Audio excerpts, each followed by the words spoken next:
शिव पुराण अध्याय 3 की कथा। प्राचीन समय की बात है। नैमिषारण्य नामक पवित्र वन में अनेक महान ऋषि मुनि एकत्रित हुए थे। उस वन में शांति थी, पवित्रता थी और हर ओर वेद मंत्रों की ध्वनि गूंज रही थी। वहां उपस्थित थे महान तपस्वी शौनक, अंगिरा, भारद्वाज, वशिष्ठ और अनेक ऋषि मुनि। वे सभी एक विशाल यज्ञ कर रहे थे। यज्ञ की अग्नि प्रज्वलित थी और आकाश तक उसकी लौ पहुंच रही थी, परंतु उनके हृदय में एक जिज्ञासा थी। इस संसार का कल्याण कैसे हो?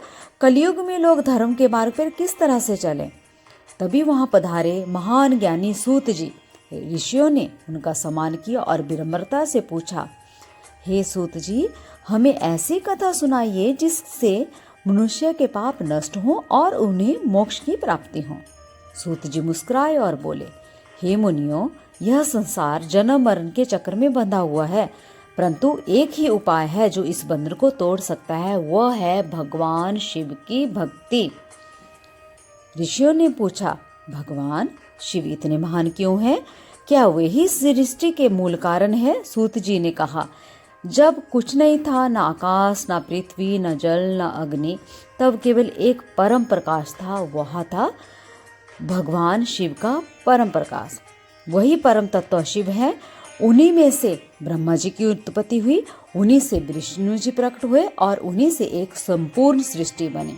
यह सुनकर ऋषि मुनि ध्यान मग्न हो गए। सूत जी ने आगे बोला, एक बार ब्रह्मा और विष्णु के बीच यह विवाद हुआ कि उनमें से श्रेष्ठ कौन है। तभी उनके सामने एक अनंत ज्योति स्तंभ प्रकट हुआ। वह ज्योति इतनी विशाल थी कि उसका ना कोई आदि था, ना कोई अंत था। वह थे स्वयं भगवान शिव का स्वरूप। विष्णु बराह बनकर नीचे की ओर गए और ब्रह्मा जी हंस बनकर आकाश की ओर गए, परंतु किसी को भी उस ज्योति का अंत न मिला। तब दोनों ने स्वीकार किया कि शिव ही परम है। ऋषि मुनियों के हृदय में श्रद्धा और बढ़ गई और वो बोले, हे सूत जी, हमें बताइए, हम भगवान शिव जी को कैसे प्रसन्न करें? सूत जी ने उत्तर दिया, सच्ची भक्ति, सत्य आचरण और ओम नमः शिवाय का जाप। अगर हम इस तरह से इस मंत्र का जाप करेंगे तभी ये सर्वोत्तम उपाय होगा हमारे जीवन को सही दिशा दिखाने के लिए। जो मनुष्य शिव नाम का स्मरण करता है उसके सभी पाप नष्ट हो जाते हैं। वन में बैठे ऋषि मुनि भाव विभोर हो उठे, वहीं बैठकर जाप करने लगे, ओम नमः शिवाय, ओम नमः शिवाय। वातावरण में ऐसी दिव्य ऊर्जा फैल गई कि देवता भी प्रसन्न हो उठे। उसी समय आकाश से पुष्पों की वर्षा होने लगी। एक दिव्य स्वरूप गूंजा, हे मुनियों, तुमने सही मार्ग चुना है। जो शिव की भक्ति करता है उसे मोक्ष की प्राप्ति होती है।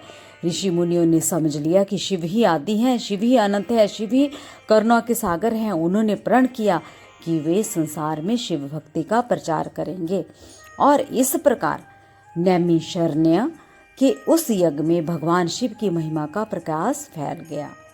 अतः इस कथा से हमें क्या सीख मिलती है? हमें यह सीख मिलती है, सच्ची भक्ति ही मोक्ष का मार्ग है।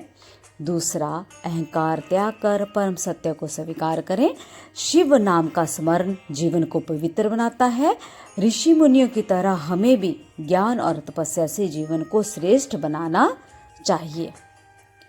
तो इस कथा से हमें यह गहरी सीख मिलती है कि सत्संग की महिमा हम भी रखें। ऋषि मुनि एक साथ बैठकर ज्ञान की चर्चा करें।